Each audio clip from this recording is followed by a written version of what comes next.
नमस्कार दोस्तों। लाइव आया हूँ एक्चुअली एक मुद्दा जो स्टार्ट किया था, तो कुछ कारणों की वजह से मैं फिर ऑफलाइन हो गया था। एंड अभी दोबारा ऑनलाइन आया हूँ उसी मुद्दे पे बात करने के लिए। अ, हम लोग बात कर रहे थे एजुकेशन सिस्टम और उसके तरीके के बारे में।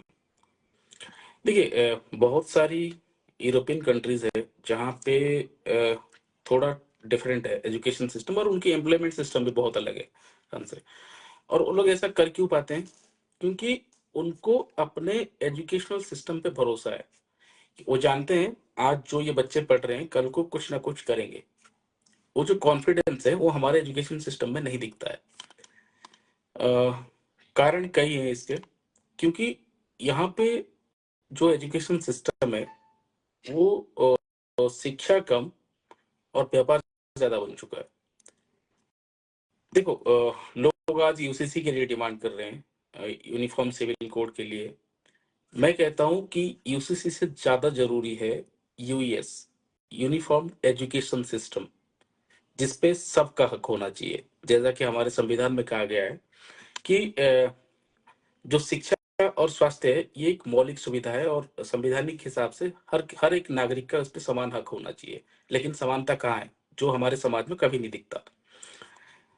फॉर एन एग्जाम्पल, एक गांव में दो बच्चे हैं या चार बच्चे हैं, उसमें एक के पास खूब सारा पैसा है, संपन्न परिवार से बिलोंग करता है, वो जाके कोई मल्टीनेशनल स्कूल में एडमिशन करा लेगा। 2-2.5 लाख रुपए जिसकी फीस है वो अफोर्ड कर सकता है।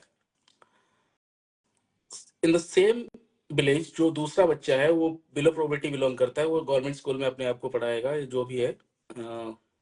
और दोनों के जो पढ़ने के तौर तरीके हैं उसमें जमीन आसमान का फर्क आ जाता है। वहीं पे जो ज्यादा फीस पे कर रहा है उसको वैरायटी ऑफ एजुकेशंस मिलते हैं, वो उसको एक ग्लोबल एक्सपोजर मिलता है, उसको एक कम्युनिकेशन स्किल पे उस पे काम किया जाता है, उसको रिप्रेजेंटेशन सिखाया जाता है। और सेम केस में मतलब सेम कक्षा में होते हुए भी दूसरे बच्चे को सिर्फ वही सुविधा मिल पाती है जो हमारी गवर्नमेंट देती है। सिंपली जो सिलेबस है वही पढ़ाया जाता है। अ, फिर आगे आते हैं कि आगे चल के क्या प्रॉब्लम्स आती है। सही मायने में बताऊं, जो ये कास्ट सिस्टम है ना, ये कभी मुद्दा था ही नहीं। सिर्फ दो ही जात हैं अभी, एक है अमीर, दूसरा है गरीब। दो ही जातें जो एक्चुअल में एग्जिस्ट करती हैं। बाकी सब जो ये सवर्ण है और ये एससी है, ये एसटी है, ये सब बहाने हैं और कुछ नहीं है। बता दूं, जो संपन्न परिवार से हैं, अच्छे खासे ठीक ठाक रेवेन्यू जनरेट करते हैं मंथली, कितने लोग हैं जो एक रिक्शे वाले को गले लगा लेंगे? चाहे वो पंडित ही क्यों ना हो, नहीं लगाएंगे। तो मुद्दा इकोनॉमिकली है। आप लोग समझिए इसको। मुद्दा जो है इकोनॉमिकली है, कास्ट वाइज कभी था ही नहीं, ना कभी होगा। और वहीं पे अगर एक दलित, जिसको हम कथित तौर पे दलित जात कहते हैं, वहां से अगर एक व्यक्ति संपूर्ण तरीके से संपन्न हो, जिसके पास ठीक ठाक पैसा हो, वही सवर्ण जाकर उसका पैर भी छू लेता है। ये फैक्ट्स हैं, ये सोसाइटी के फैक्ट्स हैं, और ये सोसाइटी इसी तरीके से चलता आ रहा है। जो बहानेबाजी होती है ना कि ये दलित हैं, ये शोषित हैं, ये दूसरी जाति से बिलोंग करते हैं, ये ऐसा कुछ नहीं है। सिस्टम को अगर आप अच्छे से समझेंगे तो यही चलता आ रहा है। और ये मानसिकता कहाँ से डेवलप होती है? डेवलप होती है हमारे स्कूल से, स्कूलिंग सिस्टम से, एजुकेशन सिस्टम से। कैसे? जो बच्चा 2-2.5 लाख रुपए फीस देके एक अच्छे स्कूल में पढ़ेगा, उसके दिमाग में शुरू से ये बैठ जाएगा कि भाई मैं तो सुपीरियर हूँ। जो गवर्नमेंट स्कूल में पढ़ रहे हैं बच्चे, वो हमें जो है हमारी नौकरी करेंगे आगे चल के, या फिर और करते भी हैं। देखिए होता क्या है, जो अपनी मेहनत से सरकारी स्कूल में पास आउट करेंगे, मतलब पढ़ते हुए, और जो अपने बाप के पैसे में बढ़िया से स्कूल में पढ़ेगा, दोनों के बीच में अंतर ये होता है, उसको अपनी बाप की विरासत मिल जाती है और इसको अपने बलबूते पे चीजों को एस्टेब्लिश करना पड़ता है। तो दोनों में बहुत अंतर होता है। और इस अंतर को ये लोग बचपन से ऑब्जर्व करते हैं। वो जो बड़े खानदान का लड़का है या लड़की है, वो शुरू से ये मान चुकी होती है कि ये लोग मतलब मेरे बराबर के नहीं हैं। और यही चीज़ हमारे समाज में रिफ्लेक्ट करता है जब वो लोग यंग होते हैं या कोई उनमें से कुछ काम करने लगते हैं, यही चीज़ दिखता है। फिर उसको एक लॉन्ग टर्म स्टेबिलिटी के लिए जात और धर्म के नाम पे डिवाइड कर दिया जाता है। समाज में अगर एकता लाना है, सबसे जरूरी चीज जो है, जब चीजें शुरू हो रही हो ना, उसी टाइम इसको कोलैप्स कर दिया जाए। कोलैप्स कैसे होगा? एक यूनिफॉर्म एजुकेशन सिस्टम हो, जिसमें जहां पे एक अमीर का बच्चा पढ़ेगा वहीं पे एक गरीब का बच्चा पढ़ेगा, कोई भेदभाव नहीं होना चाहिए, सबको सेम एजुकेशन मिलनी चाहिए। वो अमीर है, उस इसके लिए उसको स्पेशल एजुकेशन नहीं दिया जाना चाहिए, जो गरीब है उसको अंडर एस्टिमेट नहीं किया जाना चाहिए। स्किल सबके अंदर है, हर कोई प्रतिभाशाली बन सकता है अगर सही एजुकेशन सही टाइम पे मिले उसको। तो अगर आप लोगों को लगता है कि ऐसा है, तो इस वीडियो को ज्यादा से ज्यादा शेयर करें और इसके ऊपर हम एक मुहिम स्टार्ट करेंगे। हमें समर्थन दें। दूसरी चीज, हाँ, जहां पे अभी हम बात कर रहे थे, जैसे कि ये कास्ट का सिस्टम कभी नहीं था, कभी नहीं था, और अभी भी शायद नहीं है, अभी भी नहीं है, वाकई में नहीं है। क्योंकि आपने देखा होगा, बहुत बहुत सारे लोग जो प्रशासनिक अधिकारी हैं या फिर समाज के कुछ ऐसे वर्ग में हैं जो संपन्न है, उनमें से कुछ जो इनके द्वारा जातियां कही गई है कि ये निचली जाति है, उसमें से ही बिलोंग करते हैं। और कुछ सवर्ण, कुछ पंडित, कुछ ऊंचे जाति वाले लोग जाकर सहर्ष उनका पैर छूते हैं, उनके आशीर्वाद लेते हैं और उनको गले लगाते हैं। यही केस एक गरीब जो उस समाज से बिलोंग करता है उसके साथ नहीं हो पाता है। नहीं हो पाता है क्यों? क्योंकि वो इकोनॉमिकली पीछे है। इसलिए नहीं कि उस जाति से बिलोंग करता है, इसलिए नहीं हो पाता है क्योंकि वो इकोनॉमिकली पीछे है। वो स्टैंड आउट नहीं करता उनके लेवल से। तो जो जो लोग अभी मतलब कास्ट सेंसस को प्रमोट कर रहे हैं या कास्ट सेंसस के फेवर में हैं, जैसे राहुल गांधी जी ने कहा है कि कास्ट सेंसस आना चाहिए, इसको करके आप इस प्रथा को और ज्यादा बढ़ाओगे। और कहीं ना कहीं ये जो छोटी सी बीमारी है ना, ये कैंसर बन जाएगा आगे चल के। हर एक जाति जैसे पहले होता था, वही उसी सदी में फिर आप लौट जाओगे, और एक जाति वाला दूसरी जाति को अपने दरवाजे पे नहीं बैठने देगा। मुद्दा कुछ और है, लेकिन बनाया कुछ और जा रहा है इसको। भाई राहुल गांधी, अगर तू वाकई में पढ़ा लिखा है, तो ये कहे ना, समानता आनी चाहिए इकोनॉमिकली। समानता जो आनी चाहिए वो इकोनॉमिकली आनी चाहिए, जाति के बेसिस पे नहीं। जाति के बेसिस तो तुमने बनाया है, जाति तो कभी था ही नहीं मुद्दा। मुद्दा ये है इकोनॉमिकली है। आज रामा भंडारी का लड़का जहां पढ़ेगा और वहीं पे जो राम साहब है उनके लड़के को पढ़ाइए, फिर देखिए दोनों में गहरी दोस्ती हो जाएगी। जब वो स्कूल खत्म कर लेगा ना, चाहे दोनों कुछ भी करें, चाहे जो राम साहब है उनका लड़का कोई एंटरप्रेन्योर बन जाए, बहुत बड़ा बिजनेसमैन बन जाए, लेकिन जो रामा भंडारी है उसके लड़के से जब वो मिलेगा, वो अच्छे से मिलेगा, गले मिलेगा, दोस्त कहेगा, तो भेदभाव रह ही नहीं जाएगा। सीधी सी बात है। समाज में अगर समानता लाना है तो सबसे पहले जो शिक्षा व्यवस्था है उसमें समानता लाना पड़ेगा। और इसके लिए हम सबको यत्नवान होना पड़ेगा, सबको आवाज उठाना पड़ेगा, सबको सबको अपनी बात रखनी पड़ेगी सरकार के सामने। और सरकारें करेगी, क्यों नहीं करेगी? भाई देखो, हमें फ्री का साइकिल नहीं चाहिए, फ्री का लैपटॉप नहीं चाहिए, फ्री का मोबाइल नहीं चाहिए, फ्री का स्टाइपेंड नहीं चाहिए, फ्री का स्कॉलरशिप नहीं चाहिए, कुछ मत दो। आप एजुकेशन सिस्टम सबके लिए समान कर दो। देश में एक भी प्राइवेट स्कूल नहीं रहेगा, सारे स्कूल्स गवर्नमेंट के अंडर में चलेगी। और सब में जो सिलेबस होगा, जो मॉडल्स होंगे शिक्षा के, वो सब बराबर होंगे। 10 साल, 10 साल करके देख लीजिए, एक जनरेशन निकलने तक। उसके बाद अगर कहीं से जाति के नाम पे, धर्म के नाम पे प्रोटेस्ट हो जाए, तो मैं कहता हूं आप मुझे चौराहे पे खड़े करके गोली मरवा दीजिएगा। नहीं होगा, क्योंकि उनके अंदर वो बॉन्डिंग डेवलप हो चुकी होगी कि भाई ये तो मेरा दोस्त है, दूसरी जाति का हुआ तो क्या हुआ, जाति तो है, इंसान तो भी वही है। तो इन चीजों को डेवलप करने के लिए ना कहीं जिम्मेदारी सरकार की बनती है और करना चाहिए। आप कैटेगरी करिए, लोगों को अधिकार देना है ना, तो इकोनॉमिकल तौर पे दीजिए, क्योंकि जाति धर्म कोई नहीं देखता। मैं बताता हूँ, अभी सलमान खान बोले मैं शादी करूंगा, ब्राह्मण की लड़की नहीं तैयार होगी उसके साथ शादी करने के लिए, उस टाइम तो नहीं देखेगा उसको मुसलमान है, किसी को नहीं देखेगा।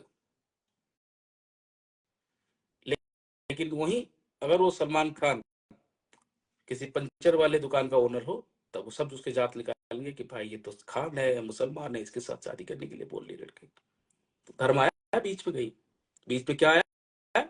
पैसा, सिर्फ पैसा है।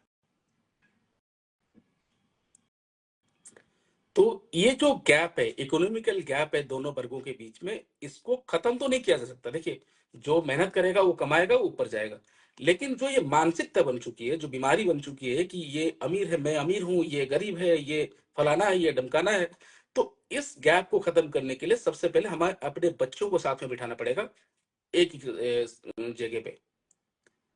जब उनके अंदर वो भावना डेवलप हो जाएगी संगठन वाला, तो कोई नेता, कोई मंत्री, कोई संगठन उनको अलग नहीं कर सकती, उनके उनके बीच में फूट नहीं डाल सकती। चाहे वो कितना भी बड़ा देशद्रोही शक्ति हो, उनके बीच में नहीं घुस सकती। तो इन चीजों का बहुत बड़ा महत्व है, सरकार को इस पे ध्यान देना चाहिए, खास करके। हाँ, अभी आप मुद्दा लेते हैं बेरोजगारी का। बेरोजगारी बढ़ रही है, भाई बेरोजगारी तो बढ़ेगी ना। हमारे जो कोर्सेस हैं, जो हमारे सिलेबस हैं, वो कभी इंडस्ट्री सपोर्टेड थे ही नहीं। हमें तो नैतिक ज्ञान दिया जाता है भाई, बेसिक चीजें सिखाई जाती है। वोकेशनली अटैच कोर्स डिजाइन हो ना भाई। चाइना देख लो आप, 10th पास बच्चा वहां का, वो उतना जान जाता है कि मुझे आगे चल के करना क्या है। यहाँ पे ग्रेजुएशन खत्म हो रहा है, पीजी कर लिया बंदा, उसको तब तक नहीं पता है, उसको काउंसलिंग की जरूरत पड़ती है कि आगे करना क्या है उसको। भाई माइंडसेट क्लियर है ही नहीं, विजन है ही नहीं, बंदा देख नहीं पाता है अपने आप को, मुझे करना क्या है। फिर उसको लूटने आ जाते हैं private institutions, vocational training organisations, skill प्रसव के नाम पे हजारों दो प्रेजेंटेशन स्किल्स सिखाएंगे, दो एडिशनल क्लास कोर्सेज कराएंगे, दो। भाई बपोती है क्या? एक तो साला मैं पढ़ूंगा पैसा खर्च करके, उसके बाद फिर तुम्हें बांटूंगा पैसा। तो होता क्या है कि जब, हाँ, इन एडिशनल कोर्सेज की वैल्यू इतनी बढ़ा दी गई है कि बंदा इसको करने से तरह इस इन इंस्टीट्यूशन के दरवाजे पे झांकने से डरता है। करता कौन है? जो संपन्न परिवार से हैं। ग्रेजुएशन हो गया, चलो बच्चा कुछ और कर लो, एक स्पीकिंग इंग्लिश स्पीकिंग कोर्स कर लो, एक जो है आप एडिशनली फ्रेंच स्पीकिंग कोर्स कर लो। ठीक है, उसकी स्किल ब्रशअप हो गई, उसको आउटलुक मिला, एक्सपोजर मिला, तो आगे गया, इंटरव्यू दिया, क्लियर किया। लेकिन जो गरीब परिवार से, वो कहाँ से जाएगा? बड़ी मुश्किल से तो अपने बाप के पैसे लेके या जोड़ तोड़ के उसने ग्रेजुएशन करी होगी, अब उसके एडिशनल पैसे कहाँ से लाएगा? सरकार जो अदर बेनिफिट्स दे रहा है, मेरे एक रिक्वेस्ट है इस वीडियो के माध्यम से हर स्टेट गवर्नमेंट से, सेंट्रल गवर्नमेंट से, कि ये जो एडिशनल बेनिफिट्स आप लोग दे रहे हो फर्क के तौर पे, जैसे कि स्कॉलरशिप हो गया, अदर गिफ्ट जैसे मोबाइल हो गया, लैपटॉप हो गया, ये यूजलेस है, इसको कोई यूज में नहीं लेता है। कई चीजों में देखा गया है, लैपटॉप लेके गए हैं लोग और वहां पर जाकर नेट पे डाउनलोड मार रहे हैं, या कुछ और करके बैठे हुए हैं। साइकिल ले रहे हैं, वो साइकिल चलाता है कौन आज की डेट में? मोबाइल दिए जा रहे हैं, उससे चल रहा है सोशल मीडिया पे बकचोदी। भाई उसका कोई बेनिफिट नहीं है। और अभी जो चल रहा है ना ये स्कॉलरशिप वाला सिस्टम, लोग इंतजार कर रहे हैं कब मिलेगा, शॉपिंग करने जाएंगे, उसको कोई पढ़ाई में यूटिलाइज नहीं हो रहा है। सीधी सी बात है भाई, आपको देना है ना, उन बेरोजगार लोगों को सपोर्ट करो फाइनेंशियली अपने जॉब सिक करने के लिए। बेरोजगार है ना, रजिस्ट्रेशन कराए, एक पर्टिकुलर ड्यूरेशन ले लीजिए, ज्यादा देने की जरूरत नहीं, 100 दिन 200 दिन का ड्यूरेशन ले लीजिए, 200 दिन तक आपको ये स्टाइपेंड मिलेगा मंथली। लेकिन मंथली रिपोर्ट आपको देनी होगी सरकार को, भाई 1 महीने 30 दिन में मैंने इस कंपनी में इंटरव्यूज दिया और यहाँ से मुझे रिजेक्शन मिली, यहाँ से मुझे एक्सेप्टेंस मिला, और पैकेज कम था, नहीं गया, क्या हुआ क्या नहीं हुआ, 30 दिन का रिपोर्ट पूरा सबमिट करेगा वो गवर्नमेंट के पास में। आपके स्टाइपेंड से वो वेट करेगा, 150 दिन के अंदर जॉब ढूंढेगा कहीं ना कहीं। भाई आधे लोग तो, आधे स्किल जो है, जो क्वालिफाइड है, वो इस डर से मर जाते हैं कि भाई मैं किस शहर में जाकर जॉब ढूंढूंगा, पैसे नहीं है। और भारत का ऐसा कोई मेट्रो सिटी नहीं है जहां पे एक इंडिविजुअल का रहने का जो कॉस्ट ऑफ लिविंग है 15,000 से नीचे हो। नहीं रह सकता, मैं लिख के देता हूँ। फिर वो बच्चा क्या करता है, गलत कामों में इन्वॉल्व होता है। तो इस पे गहन अध्ययन की जरूरत है, सरकार को चिंता करने की आवश्यकता है, और इसको इम्प्लीमेंट करने की जरूरत है। आप सपोर्ट करिए इन युवाओं को। भाई उसके बाद भी नहीं हो रहा है, उसको एग्रीकल्चर में सपोर्ट करिए, खेती कर। जो अभी सबसे बड़ा प्रॉब्लम बन के उभरने वाला है वो एग्रीकल्चर है। कान खोल के सुन लीजिए सब लोग, एग्रीकल्चर में इतना बड़ा रिवोल्यूशन की जरूरत है हमें, जो कोई नहीं कर रहा। लोगों के खेतों में कई साल हो गए, हल तक नहीं गया है। क्यों कोई करना ही नहीं चाहता? भाई जब आप उस तरीके की सुविधा मुहैया कराएंगे तभी तो लोग इंटरेस्ट होंगे। उसमें कुछ, उसमें भी कुछ फर्क होना चाहिए किसानों के लिए। किसानी करो, आप खेती करो, सरकार से ये मिलेगा प्रोत्साहन। सिर्फ इंडस्ट्री से देश नहीं चलेगा भाई। इंडस्ट्री में आप दिन भर काम करोगे, रात को रोटी चाहिए खाने के लिए। जो सरिया बनाओगे फैक्ट्री में, वो सरिया ठूस के सोने ही जाना है आपको, रोटी के साथ दाल थोड़ी सी चाहिए होगी, तो कहाँ से आएगा? हर कोई इंपोर्ट करने लगा, भाई बनाएगा कौन, पैदा कौन करेगा? एग्रीकल्चर के तरफ अवेयर कीजिए बच्चों को। भाई जिनसे जॉब हो ही नहीं रहा है, जो पढ़ ही नहीं रहे हैं, चलो मान लो कोई इच्छा ही नहीं है, उन युवाओं को एग्रीकल्चर की ट्रेनिंग दीजिए। भाई खेती कर तू, ये सिस्टम डेवलप करना पड़ेगा। नहीं कर सकते तो भाई यही रोना हम जीवन भर रोते रहेंगे। आज हम रो रहे हैं, हमारे बच्चे रोएंगे, उनके बच्चे रोएंगे, उनके बच्चे रोएंगे, ऐसे ही दुनिया खत्म हो जाएगी, सब रोते ही रहेंगे। मेरा काम था बताना, मैंने बता दिया। बाकी आप जाने, मैंने भी तो खाना नहीं खाया यार, खा लूंगा अभी, चलो। हम्म। ठीक है, रखता हूँ भाई। अगर वीडियो पसंद आई हो तो लाइक एंड शेयर कर देना। यूट्यूब चैनल है, उस पे जाके सब्सक्राइब कर देना। चैनल का नाम बता दूं? चलो बता देता हूँ, द वॉइस ऑफ ओडियाज करके सर्च कर लेना, सब्सक्राइब कर देना। फिर मिलेंगे एक नए टॉपिक के साथ। जय हिंद, जय भारत, नमस्कार।